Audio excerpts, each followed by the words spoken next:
اعوذ باللہ من الشیطان الرجیم بسم اللہ الرحمن الرحیم وبہ نستعین انہ خیر ناصر و معین۔ عزیزان گرامی، آج کا عنوان سخن ہے غیبت کا کفارہ۔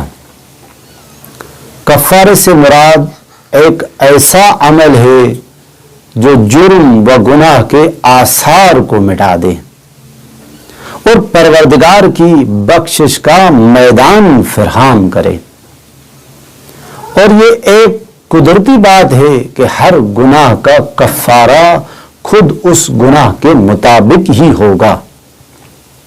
غیبت ایک ایسا گناہ ہے جو دو منفی اثرات رکھتا ہے۔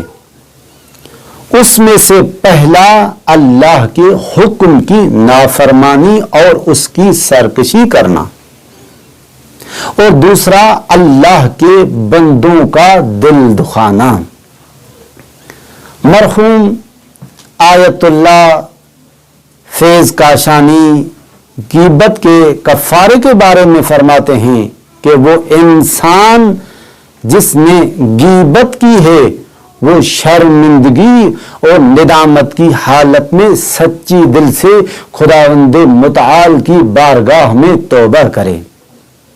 اس کے بعد جس کی غیبت کی ہے اس کے پاس جائے اور ریاکاری کیے بغیر اس سے معافی طلب کرے۔